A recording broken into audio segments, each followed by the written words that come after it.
Does social media sell cars, in your opinion? Absolutely. I believe that as a salesperson, too many people rely on the marketing and the BDC of the business itself. When they're having a crappy day or having an awful week, is why you're not bringing in more leads. And to Raj's extent, the same thing. What are you doing to pull your own customers in? Because you can't be sitting on your desk for the next up to come through the door or the next internet lead to come in. It's what are you doing out there to bring the next customer to you? And I know, proof in the pudding, that I've had customers reach out as far as Elliott Lake, which is 8 hours from me, making the trip to buy a vehicle off of me. And that is strictly off of just being, as you said, being out there. But it did lead to sales. There's been sales that have been strictly over my Facebook page alone. First time I meet them is the time, literally, them picking up the vehicle.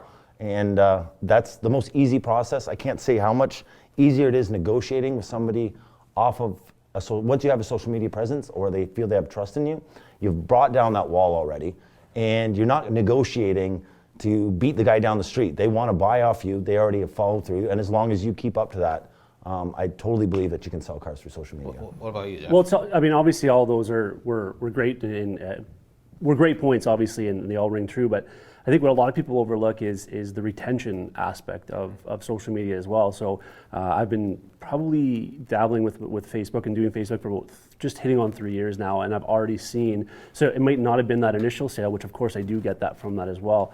But it's that relationship I build with that customer after the fact. Like, you know, I could have sold somebody a GMC Sierra, for example, and they're liking pictures of GMC Sierras or videos I'm doing, or other customers that I'm putting their pictures up. And so I'm always top of mind with them. And who do you think they're going to recommend? You know, if somebody else is looking for Everybody a vehicle. wants their car guy. Yeah, their own You know, car and guy. oh, Yeah. I got a guy. You know what I mean? Yeah, exactly. Or it's them, or it's their child, or it's their, you know, whoever. And so I just think that a lot of people are overlooking social media as a retention tool as much as it is just the initial, you know, gaining of the customer as well. Do you think that brand, do you think you as a salesperson or the salesperson as the personal brand is actually more important than the logo on the building now? Because as Paul and Jeff, and I know my friend up here, Justin, I know, you know, you guys have brought people in because of you. How much of that happens more now, you think, than before because of social media?